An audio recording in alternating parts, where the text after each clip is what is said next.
السلام عليكم. عندنا كده لاخواتنا في الدول العربيه يعني مثل بيتقال في مصر، ما اعرفش موجود في الدول العربيه ولا لا. واحد بيقول لابوه يابا علمني التفاهه، قال له يا ابني تعالى في الهيفا وتصدر يا حبيبي. عايز تبقى تافه يا حبيبي، تعالى في الهيفا وتصدر. ده يا جماعه بالبلد كده اللي بيحصل من تركي آل الشيخ ولجانه بعد ظهور محمد سلام في الاحتفاليه بتاعت امبارح وطن السلام اللي كانت موجوده في القاهره او في العاصمه الاداريه تقريبا. يعني المملكة العربية السعودية يعني قامت بهجوم على محمد سلام غير طبيعي. ده أراجوز. طب يا عم تمام، هو أراجوز. اللي بقى في موسم الرياض عندك دول ايه؟ دول بقى أبطال أحرار هنكمل المشوار؟ ما هو نفس الفن بتاع محمد سلام، هم دول برضه عاملين هجوم على محمد سلام غير طبيعي. انت طبعا منتظر ان اوريك التغريدات بتاعت الهجوم واللجان لا انا هوريها لك. بس انا عايز ابدا لك من حته تعلمك البدايه اللي انا بدات لك بيها. واحد بيقول لابوه يابا يابا يابا يابا علمني يابا التفاهه يابا. قال له يا ابني تعالى في الهيفا وتصدر يا ابني علشان تعرف حجمك يا حبيبي. شايف البتاع اللي امام حضراتكم دي؟ تركي آل الشيخ كان عامل اعلان او برومو ل مسرحيه او مسلسل او فيلم ايا كان، مش هتفرق كتير يعني، ليه حاجه هتتعمل في السعوديه. برافو عليك، انت شطور، قفشت بيومي فؤاد في ورا هناك اهو. لكن اقرا بقى، تركي آل الشيخ ما اشارش الاسم بيومي فؤاد بكلمه. البيان ده نزل مرتين وقال لك بيومي فؤاد والله ما والله هذا الزلمه ما نذكر اسمه، والله ما تذكر اسمه، ما ذكرش اسم بيومي فؤاد اصلا. تمام؟ لغايه ما ظهر محمد سلام امبارح وقلنا لحضراتكم محمد سلام ظهر في احتفاليه فيها السيسي. اذا محمد سلام هيعود للدراما وهيعود نجم سوبر ستار. بتبدا بلقطه زي تركي آل الشيخ يطلع يتكلم عن المصريين، هي بتبدا صغيره يا جماعه بالشكل ده. فعلشان كده محمد سلام انا متوقع او مش متوقع معلومه، محمد سلام هيظهر في اعمال دراميه الايام اللي جايه منها في رمضان. وفعلا يا جماعه بعد ما سجلنا وقلنا الكلمه دي امبارح لحضراتكم بحوالي 3 ساعات محمد سلام هيبدا يتعرض له مسلسل، موقع يعني الكتروني بيعرض مسلسلات وحاجات زي كده. المهم تركي آل الشيخ قال اللي قاله عن محمد عن بيومي فؤاد ونفض له، ما ذكرش اسمه في البرومو، ذكر اسم الفنانين السعوديين بس، وبيومي فؤاد قال لك ده اراجوز موجود كده وخلاص. لغايه ما ظهر محمد سلام في الاحتفاليه بتاعت امبارح وقلنا لحضراتكم وعرضنا الفيديو والتصفيق الحار اللي حصل لمحمد سلام. قام تركي آل الشيخ عملا بمثل او حكمه اللي لسه بقولها لك، يابا علمني التفاهه، تعالى يا ابني في الهيفا وتصدر، راح ناشر صوره اخرى وكتب اسم بيومي فؤاد. وبص يوريك الحجم. شوفوا يا جماعه، انا وريت حضراتكم الفيديو بتاع امبارح بتاع محمد سلام والدخول لما دخل امبارح على الاحتفاليه بتاعت وطن السلام، الناس ترحب بيه بشكل غير مسبوق. ظهور محمد سلام امبارح بموسم الرياض كله من ساعه ما اتعمل. على فكره انا مش بتابع الفن وما اعرفش اسماء المسلسلات، واغلب الفنانين والله لو شفتهم في الشارع ما اعرفهمش، والله لو شفتهم في الشارع حرفيا ما اعرفهم.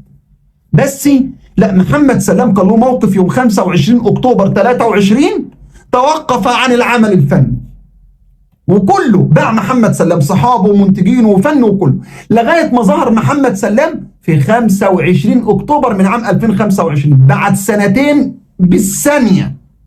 ظهر محمد سلام وانتصر محمد سلام على زملائه وعلى المنتجين اللي رفضوا ينتجوا له شيء هينتجوا له وهيجروا وراه، وعلى تركي آل الشيخ وعلى بيومي فؤاد وعلى كل اللي قال من الاعلام المصري عن محمد سلام يا عم مالكش دعوه، روح الموسم الرياض وافرح وهيص. اهو كلهم الان بيمجدوا في محمد سلام في ظهوره في احتفاليه الامس بتاعت وطن للسلام. لكن كل ده خلى في حاله من السعار والهجوم ارض جو من السعوديه على محمد سلام. قال لك محمد سلام ده اراجوز. بص بقى زايد بن فايد، والله حلوه، زايد بن فايد حلوه دي. اللعب صار على المكشوف والاستشراف صار مش عارف ايه، شغل لجان المتحده بدون هدوم على المفصوح. الله الله يا ابني، انت مفترض بص تروح مش عارف ايه بتاعت زمان كده كان اسمها عكاظ باين بتاعت الشعر ده. طب انت مفترض تروح هناك بس بالنبله، يعني انت بص يستخدموك بالنبله.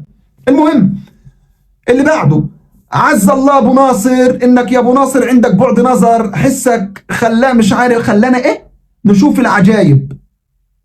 بني عويد بوريك ظهور الكومبارس محمد على اساس ان محمد عبد المغني عندك ده ايه مثلا امام المسجد، امام الحرم النبوي، ما هو كومبارس ده. محمد بن سلمان ذاته كومبارس، يعني ده ابن سلمان ذاته، لا ده مش كومبارس، ده منشار. انا قايل مش كومبارس، ده منشار.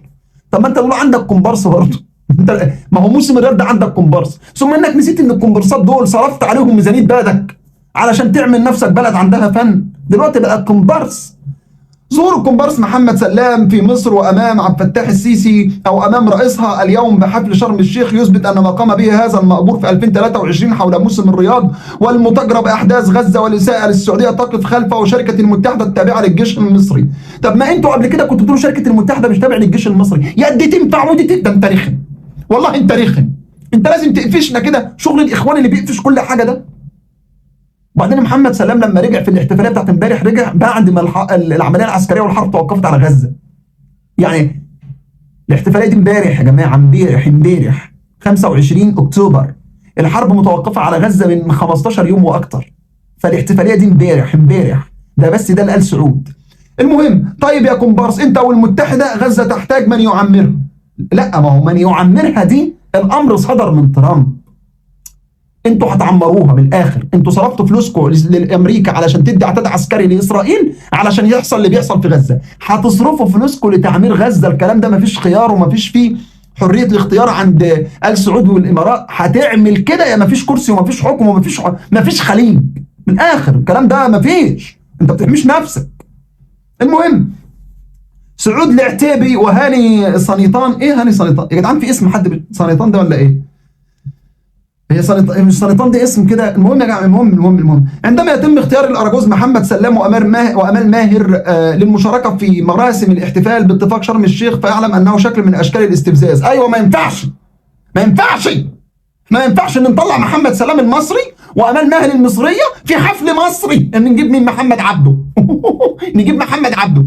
يا ابني هو مصر لازم يظهر في مصر، انما عشان انتوا ما عندكوش فن ولا رياضه بتجيبوا الناس من بره بفلوسكم. فهمت الفرق؟ بتجيبوا الناس من بره لعل وعسى انك تمتلكوا قوه ناعمه، ولا في قوه ناعمه. قوه الناعمه علشان تمتلكها لازم تصنعها بنفسك، يكون ابن بلدك، ما تجيبهاش بفلوسك، لان لو حد اداله فلوس اكتر منك هيبيعك. المهم هذا ما يؤكد ما كان يجري سابقا من اساءه للسعوديه. هو محمد سلام اساء للسعوديه؟ ما جابش سيره السعوديه بكلمه، بس هو اتكلم عن اللي بيعمله الكيان في غزه. طب والسعوديه والكيان ايه؟ كنظام سعودي مش الشعب اللي على راسه بطحه، هو نفس الوضع. طيب سعود العتيبي بيرد على هاني صنيطان، هذا افضل الادوات المتوفره لدى شركه المتحده والمضحك رئيسهم عبد الفتاح السيسي يصفق له. يا ابني مش عبد الفتاح السيسي ده كنتوا بتقدسوه عندكم في السعوديه؟ يعني مش عبد الفتاح السيسي ده قديس عندكم في السعوديه؟ دلوقتي بقى رئيسهم. يعني انتوا بالله ازاي بتتلونوا بالشكل ده؟ ازاي بتبقوا احمد موسى في نفسكم في نفس ذات الوقت؟ ولا في نفس ذات الوقت. المهم عويس مين يا اخويا؟ عويس ال 19؟ والله مش عارف انا اراها صح ولا غلط. المهم مشاركه محمد سلام وامال ماهر، ومش نفس الكلام ده اللي فات؟ هو انا لجنه، ما انت عيل 19 ل 18 قبل منك قالها، انا لسه قراها رقم 18. يلا يا لجنه. المهم هاني لا بقى ده هو نفس الكلام. المهم يا جماعه الملخص ان عاملين هجوم على محمد سلام كبير جدا جدا جدا، وهم فاهمين ان المعادله مكايده في النظام المصري، والنظام المصري مكايده فيكم بس. ومين بقى راس المكايده؟ تركي آل الشيخ. انت اللي بداتها، انت اللي عملتها، وانت اللي صنعتها انت ولجانك. ادخلوا يا جماعه على اللجان السعوديه شوفوا بيقولوا عن مصر وعن الشعب المصري، ادخلوا شوفوا بيقولوا عن المصريين. كلام قسما بالله ما يخرج من اي لجنه ضد اي دوله عربيه. يا راجل اللجان الاماراتيه لما قالوا عن الجزائر اللي قالوه، الجزائر ما عملتش غير حاجه واحده، دويله الامارات المصطنعه خلت محمد بن زايد ما نامش شهر بتقرير كتبوا حته صحفي قراءته صحفيه في الجزائر. محمد بن زايد قعد شهر ما نامش. ولجان على الجزائر، لجان فجاه مره واحده اللجان تحولت البوصله لمصر. يا ابني طب ما انتوا مصر حبايب، ده انتوا والنظام المصري مش انتوا اشقاء؟ مش انتوا ايد واحده؟ مش انتوا علاقتكم استراتيجيه واخويه ومش عارف ايه، واحنا اللي عملاء متآمرين عليكم؟ دلوقتي بقى مصر والسيسي وحش. المقصد يا جماعه ده شغل، قلنا ايه؟ برافو عليكم. تركي آل الشيخ قاعد كده، يابا علمني التفاهه، قال له يا ابني تعالى عن تركي آل الشيخ وتصدر. سلام عليكم.